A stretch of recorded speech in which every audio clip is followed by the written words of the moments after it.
Briony is HR Director and Diversity and Inclusion Lead at News UK. Now, for those of you that don't know News UK, you have touched off some of their channels at some point. They own the Times, they own the Sunday Times, the Sun, they own Talk Sport, Times Radio, Talk Radio, Virgin Radio, and a whole load of other channels. Newspaper industry is known for its lack of diversity. So 2 years ago, News UK, which Briony is going to talk to us about, invested in a D&I strategy to turn this around. And Briony is going to take us through their journey. And if we've got a bit of time at the end, I may jump in with a couple of questions. Briony, over to you. Thank you so much. Hi, everyone. Is my presentation up? There it is. Brilliant. Thank you. So as you just said, hi, I'm Briony, HR Director and Diversity and Inclusion Lead for News UK. So in 2018 at an internal conference, our CEO and exec were asked what the company was doing to attract and recruit more ethnic minorities. As the answer was good question and unfortunately not a lot, we realised we needed to form a diversity board, which we did. And this is comprised of representatives from across the organisation.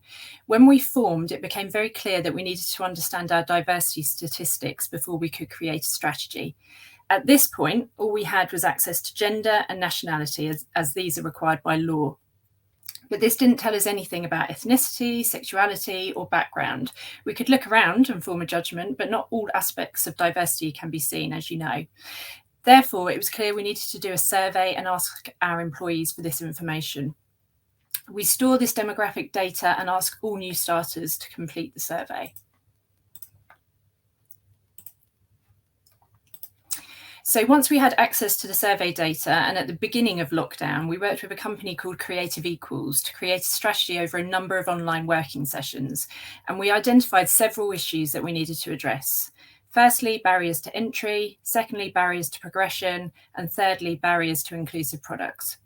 These results enabled us to work on our strategy and agree on the priorities. It was clear that we needed to do more work on all aspects of diversity, but we agreed that it would be better to have a focus. As a result, our strategy is focused on gender equality and increasing our ethnic minority employee representation. The strategy is broken down into 3 pillars: recruitment and retention, leadership, and inclusive products. Interestingly, if we had created this strategy 2 years before, I don't think the 3rd pillar would have existed, but it has become clear as time has passed that for all our employees to feel at home at News UK, our content needs to be considerate of diversity and inclusion. So the desired outcome from this strategy is to create a more diverse News UK that is future fit, more innovative, and an attractive employer with new business opportunities. And the diversity leads came together to workshop what they stood for. So this was clear internally and externally. This is the mission statement we came up with. Our diversity leadership team exists to inspire and support an equitable workplace celebrating all people. We do this by being advocates for diversity and inclusion, sharing up-to-date advice and learnings, and encouraging ideas that reflect all corners of our society. I'm going to take you through the 3 pillars of our strategy now in a bit more detail. So firstly, recruitment and retention. This is where I regret having so many slides. So our recruitment and retention objective was to create a recruitment and development strategy for people from diverse backgrounds. We created a head of early talent role who heads up this pillar. So in order to do this, we committed to advertising all vacancies across the business. As a minimum, roles should be advertised internally and where possible externally too. We know this happens most of the time, but from 2020, this became company policy. Creating personal development plans for diverse talent. Our learning and development has always been open to all, but what we haven't thought about enough was the differing needs of employees from different backgrounds. Centralising recruitment of trainees and apprentices to ensure we attract diverse candidates. Agreeing targeted schemes for specific areas of the business. We recognise where we need more diversity and we look to create schemes to attract and train candidates. And agreeing recruitment targets with department heads. Our diversity survey shows that we have differing levels of diversity in each of our departments and geographical areas. We work with each department head to create targets and a plan to get there. And I'm just going to take you through our early talent funnel. So we aim big by starting with outreach in schools and universities, and then gradually get people more committed through online learning, moving on to work experience and our offices, and then bringing people onto the payroll, either 6-month interns or apprenticeships for 2 years. We're very proud to now have 55 apprentices in the business, and more will join over the next year. And when we look at the makeup, we're doing the right thing, but we can't rely on early talent to get us to our target of 50-50 gender representation and 20% on ethnic minorities.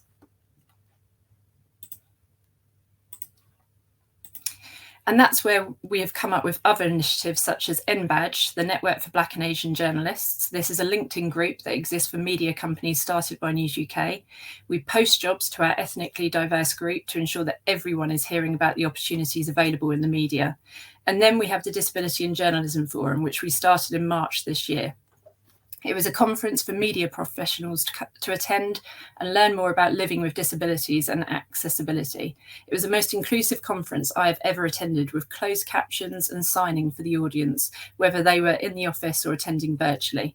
This was the first conference of its kind, and we hope to be able to run it again next year with the support of other media owners. And moving on to the second pillar, diversity and leadership. This focuses on driving diversity into our wider leadership, because these are the positions of influence, making business decisions. And unless we have that representation, the question of, are we taking this seriously, is raised. So to solve this, we looked at the following solutions. Our diversity and leadership objective was to create a pathway to a 50-50 gender split and 20% Black, Asian and minority ethnic target. This is ambitious, but should get us to a place where we represent the UK population. We have a culture and diversity partner to lead on the delivery of this pillar. In order to do this, we committed to creating a leadership programme for diverse talent. We already have an amazing development offering in our ELP, which is the Emerging Leaders Programme. It's open to all, but what do we need to do to offer our diverse employees specifically?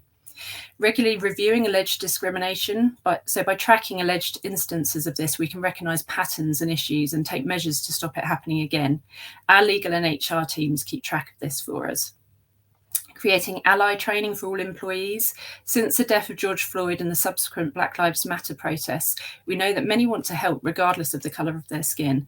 This training helps increase knowledge and awareness of difference and give more people a voice. Creating representation targets for senior levels. We need to see that our plans are having the desired results. And reducing the diversity pay gap. We were already reporting on our gender pay gap and action planning how we could improve this. Our next step was to report on our ethnicity pay gap, which we have now done.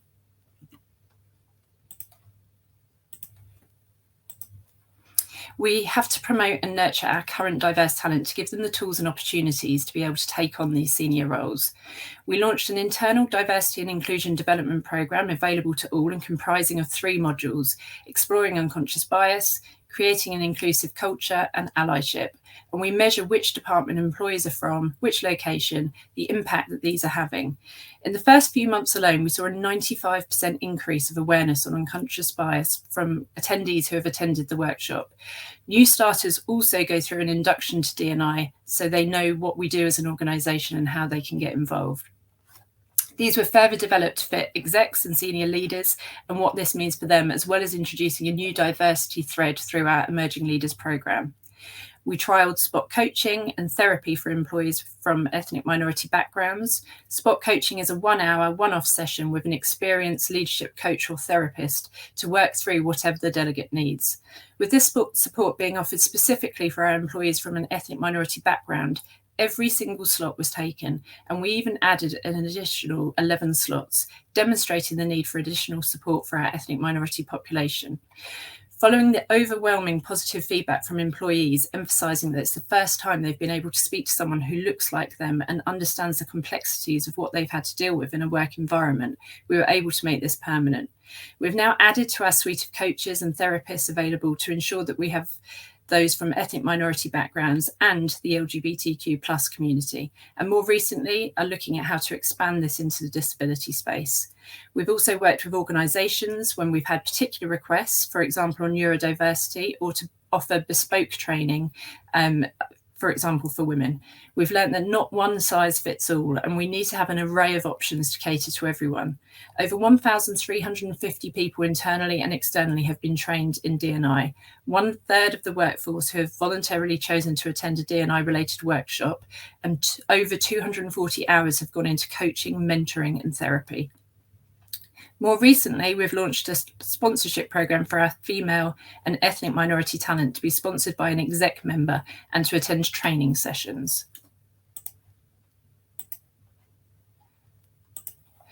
And though our team is there to lead with this, diversity requires a whole business change and culture shift. Everyone needs to play their part. We needed to make positive changes from the ground up by making News UK the kind of business that has an inclusive environment and the foundations to support our diverse talent working through the ranks. We started doing this through our networks. This fits into the leadership and culture pillar, but touches on all aspects of the diversity strategy. We have 11 active networks who are driving change, bringing situations forward, challenging our policies, voicing concerns and pushing agendas ahead. During COVID, News for Parents introduced 5 hours per week to support working parents through the pandemic.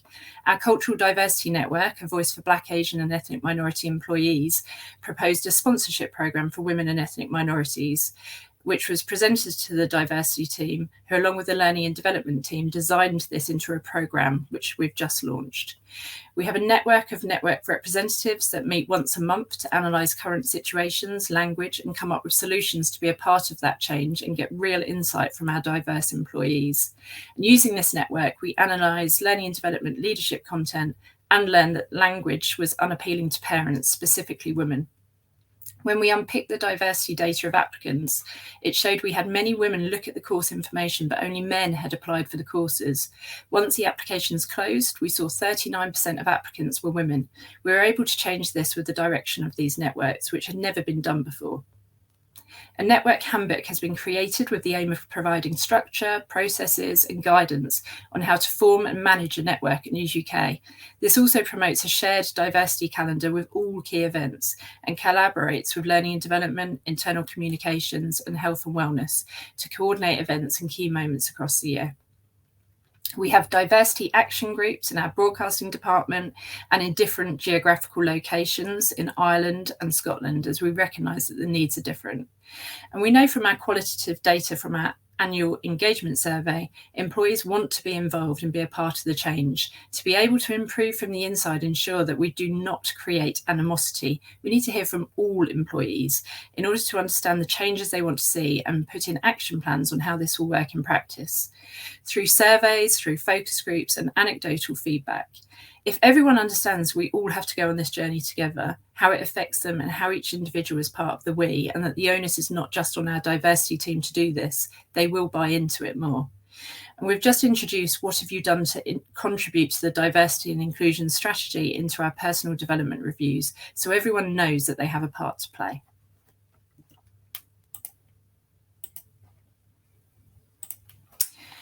So we're currently at 79% completion on our diversity survey. And what we're seeing is that we have 40% female employees and 10% ethnic minority employees. So we are shifting the dial. The diversity factor in our engagement survey has increased to 69%. That's a 5% increase since last year. And the questions include, I feel respected at this company at 74%, which is a 2% increase. I can voice a contrary opinion without the fear of negative consequences at 61%, which is a 2% increase. This company values diversity at 70%, which was a 5% increase. I can be myself at work at 84%, which was a 9% increase. And people from all backgrounds have equal opportunities to succeed at this company at 69%, which was a 7% increase. And lastly, this company builds teams that are diverse at 55%, which was a 6% increase. All of this has put us in a really good position because we now have an array of data and we've learned how to use it effectively, from understanding our demographic makeup, broken down by departments, to understanding the qualitative part of our engagement survey, to working closely with our HR business partners. We can dig into this data more and look at particular pockets to know where to now focus our efforts. And I just thought I'd give an example of the menopause. So by empowering employees, that led to our newly launched menopause policy.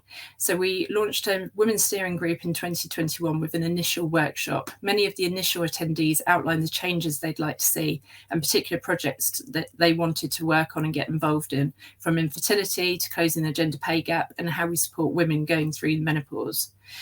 According to the government report on menopause, menopausal women are the fastest growing workplace demographic. Introducing support around this will ensure that our women in leadership are fully supported and we become an attractive employer of choice for that often forgotten demographic. We've had the fabulous Menopause Matters external campaign, coverage in the Sunday Times, champions across wireless, our radio business, internal webinars with the Well, who are experts in female health. We sent a survey to all staff, regardless of age and gender, who wanted to input into our menopause policy. And the policy, which launched in April this year, is based on the findings of this survey. And the aim of it is to ensure women going through the menopause and perimenopause remain visible, empowered, and are supported in the workplace. Not one size fits all, so our policy covers HRT, medical support. So we have said that we will pay for the cost of HRT, and we reimburse our employees confidentially. Education and awareness. So we're continuing to educate the whole business through webinars and manager support. And additional support such as desk fans, access to a menopause coach, and we've provided sanitary wear in toilets, and just some flexibility to have breaks throughout the day where needed. The internal menopause campaign and policy introduction has gained lots of accolades throughout the business and bringing to light subjects such as the menopause, and has given us a framework on how to embark on any future campaigns and policy introductions. Moving on to inclusive products. Our objective is to look at how we make our products more inclusive so that people of all backgrounds can be proud to work at News UK, and in turn we appeal to a wider consumer audience which better represents society. We created a head of creative diversity role to lead this pillar. So to do this, we committed to creating diversity specialists on each title and station who can be a resource for editorial and wireless, offering diversity and inclusion training for all. We've been running unconscious bias training for recruiting managers for a few years at this point, but it had been voluntary, and D&I is relevant to all, not just managers. Asking our journalists and presenters to sign up to our diversity and inclusion objectives, tracking sentiment across our editorial coverage. How does our audience feel about our titles and stations, and what can we do to improve this? Agreeing a process for internal and external content review. So an example of this in practice would be the 50/50 project on Times Radio, where we track the gender of our guests. And updating our diversity-focused style guide. Language, as we know, is constantly evolving, and it can be easy to cause offence and error. By ensuring our style guides are kept up to date, we can talk about diversity with authority. So we know inclusive products means inclusive language. We stopped using BAME in our products as we felt that this was otherising. We led the way with this in media. The BBC followed a year later, and some still haven't. I'm going to show you some examples of some of our content. So our brands are at the heart of the national conversation, and that's powerful. Here are just some of the examples of the coverage of Black History Month, our diverse lineup on TalkSport, and our coverage of diverse stories. At the same time as launching our strategy, we also launched a new product, Studio Pi, which is a creative agency. But the difference is that all of its photographers, artists, and videographers are ethnically diverse. We've trained all of our journalists on how to report about race and religion. We've created an inclusive terminology guide by speaking to charities and experts. And as I mentioned before, we're also tracking the gender of guests on Times Radio, so we can ensure we're being inclusive and representative of society. And some initiatives have come up along the way. The Black Pound report was one of those. We sponsored the report, which is run by Lydia Amoa, and covered it in our products. The report tells us how Black, Asian, and minority ethnic people are spending their money, and was the first of its kind.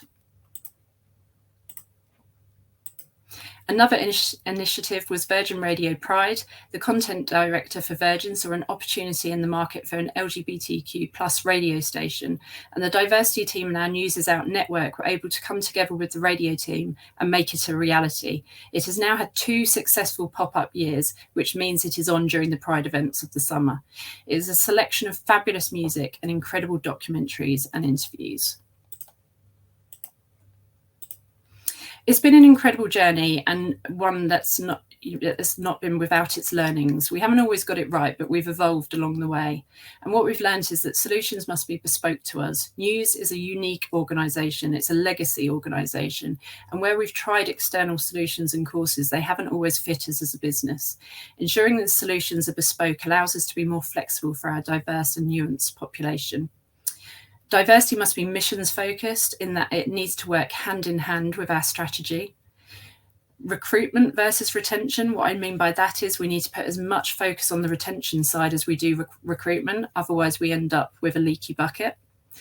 And the last one, going woke, does not mean going broke. So we received a lot of criticism when we first started, and we were accused of going woke and going broke. We haven't, and we can demonstrate that diversity is not only the right strategy to have, but it makes really good commercial sense too.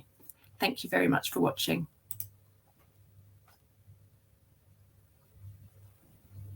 Thanks, Briony. And I think that whole point about diversity making financial sense as well as just being the right thing to do was a point that Dan made in the previous slot as well. So it was very, very well made.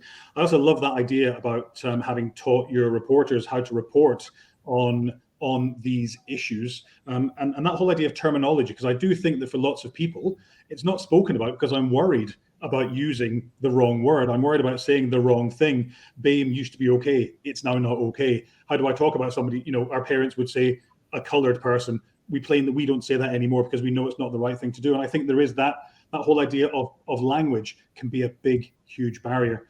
But thank you so much. Really appreciate your time, and thanks for your presentation today.